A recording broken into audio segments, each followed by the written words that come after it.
मुझे कैसे भी करके इनसे वो जादू वाला पेन लेना पड़ेगा। मुझे लोग कभी ऐसा भी अंदर पूछते हैं, बनाते हम रहते जादू वाला हैं, ये पेन जादू वाली घड़ी दिखाएंगे। कब काम आएगी।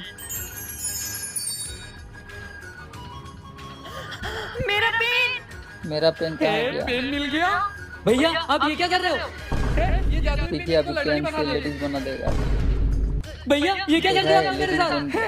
अच्छी तो लग रहा है, रुक कुछ और ट्राई करता हूँ। वाह, क्या चल रहा है? देवर जी ये क्या हो गया तुम्हारे साथ? भाभी आप भी? अभी भी बना देगा, देखिए। आप भी तो बड़े मजाकी हो। हाँ अभी बना देगा उसको। बड़ी हंसी आ रही है ना? ये जादू में इनको लड़की बना दो। देखो ये क्या कर दिया मेरे साथ। अब मजा आ रहा है? अब हंसो। नजर ना लगे मेरी गोली को। साला इन दोनों ने मुझे परेशान करके रख दिया है।